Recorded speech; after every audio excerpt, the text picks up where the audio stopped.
So Mike brought up that the 31, when you're up 31-10 and it's 3rd and 17, that bust in particular kind of flipped the game.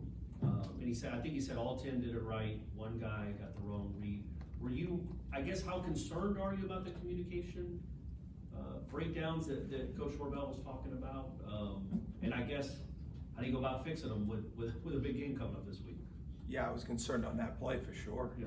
You know, and you know, you saw it. You know, in the moment we finally gained control of the game, and you know, you get them, and you know, it was 3rd and forever. You know, and you know, when you have game plans, you have situations. Sometimes it doesn't come up till those moments, right? And that's just, you know, unfortunately, the lesson learned of being dialed in throughout the game when it comes up. And you know, the minute that ball was snapped, and I saw it starting to unfold. And you know, defense is like that sometimes. If 10 guys execute and one guy does the wrong thing, and the ball finds that place, it becomes a big issue. You know, and so it's another lesson learned that, you know, it takes 11 to operate as one. You know, especially on defense. If the ball doesn't find the mistake, then you know, people don't see it. But when it finds it, it becomes very glaring and obvious. And that's a harder way to learn the lesson, but it's a lesson that needed to be learned. Ira? Just following up on that, you know, this defense really didn't give up a lot of big passing plays last year. There have been some so far this year. Any common themes to it, or things that teams are doing? I don't think, you know, some of it has been, you know, when we played some mobile quarterbacks and just, you know, probably having eyes and trying to help out in places that you shouldn't help out, and then you lose leverage and now you're in a chase race. And so I think, you know, there hasn't been one individual per se or one group, and you know, it's just you're constantly trying to build it where you have options to play multiple things and take away things that people are doing. And I think, you know, our guys, they want to play really well, and so I think we've had some really poor eyes, especially on some of these scramble situations that we gotta tie up and fix. Might ultimately be a similar answer, but with some of the 3rd down lapses this past week, I guess common denominators there are things that I think you guys need to clean up on moving forward. Yeah, I mean, there wasn't really a common, you know, there was a unbalanced scramble. You know, there was a counter run on a 3rd and extra long.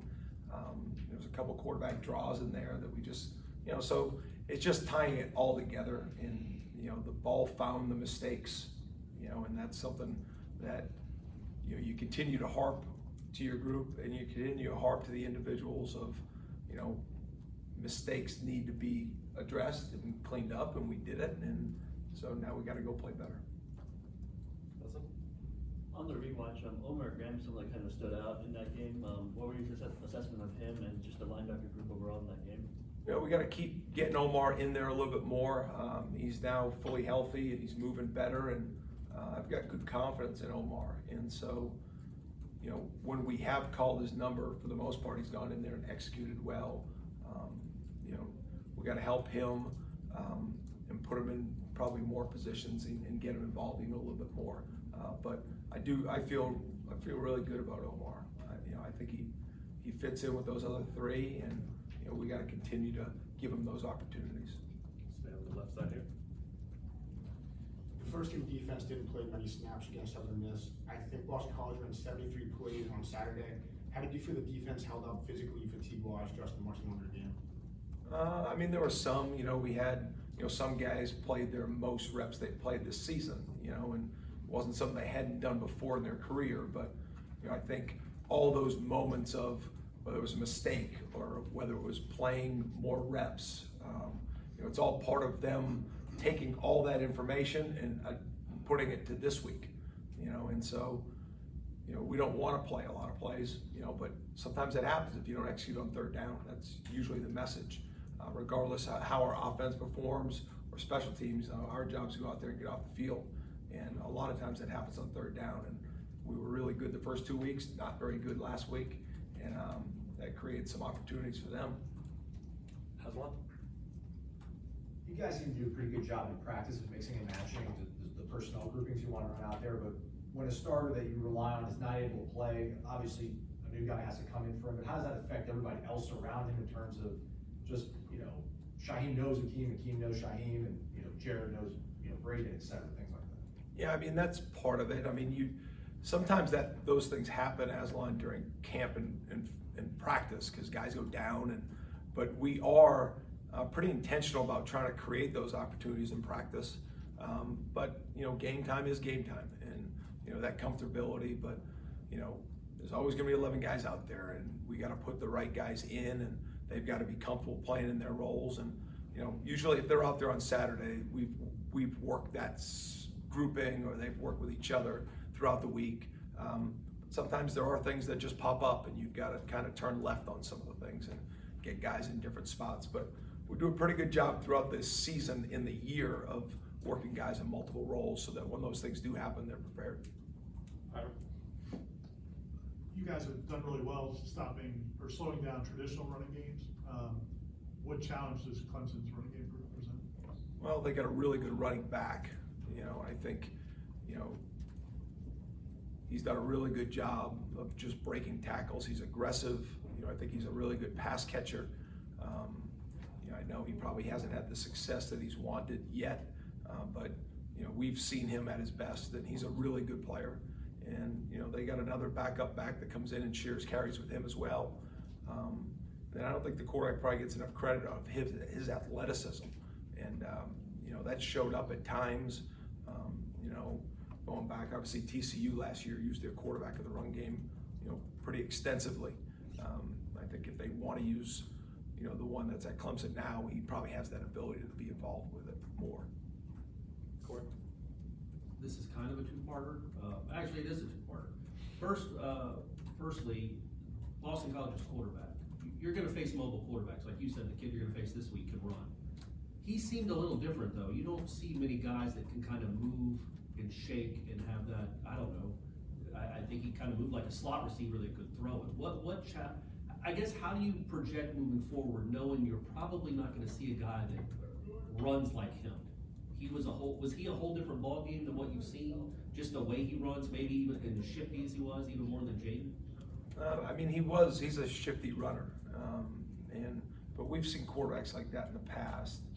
I think just when you're playing as the game gets going and you start giving the information, hey, in these sets, this is what's gonna play. And then, guys hear it, and then some guys say, well, I'm gonna help out on these things too. I'm gonna make sure this doesn't hurt us. Then it creates another issue. I think, give credit, the way college football has gone now, you're getting a lot of good players behind the center, and, they have options, whether it's to keep it, to throw it, to run quarterback draws. And so just when you're playing, you just got to make sure that, whatever the weakness of each call, guys understand it and still get their job done, and then be able to tilt it in the other way when you need to. Did he change the way you guys rushed?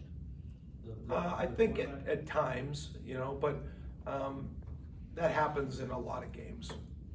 And actually, that wasn't my second question. This was my second question. I just stole one.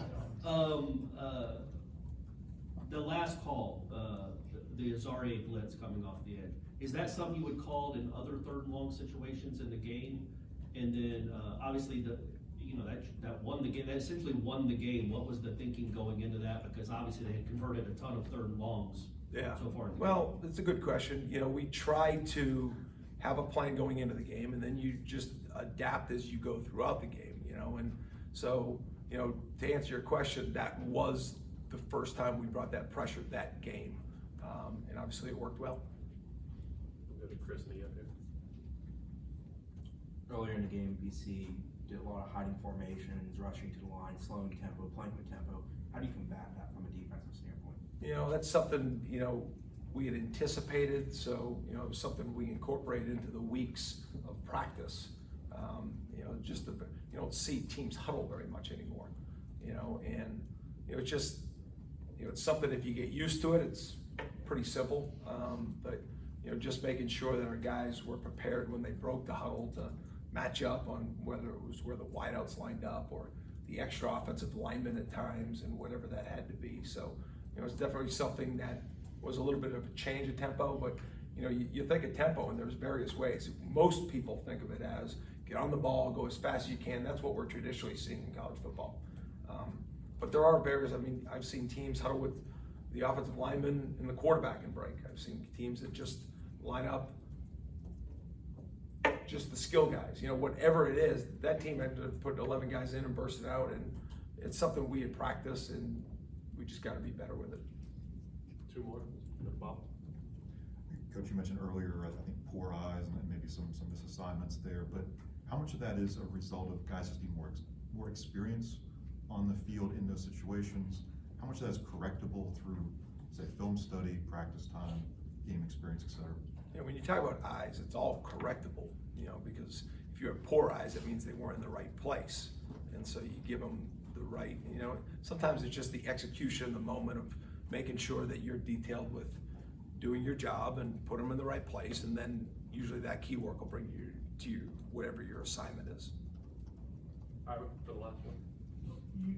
There have been stretches this season, you know, the second half against LSU, first half against Southern Miss, and I think the middle two quarters, this past weekend, where this defense has been like lights out. As you coach these guys, do you focus more on those? Like, this is how good you guys can be, or is it more still attacking those other issues? Both. I mean, you always want to correct your mistakes, and you want to make sure that you build on the positives. You know, so I don't think we lean one way or the other. You try to be as honest as you can when you coach your players. You know, this is what we're really good at. This is what we need to address.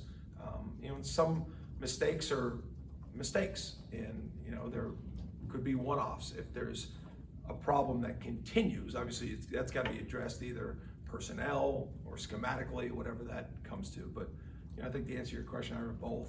You know, we work at it both ways. Okay. Thanks, Ed. Thanks, guys. Thank you. See you all.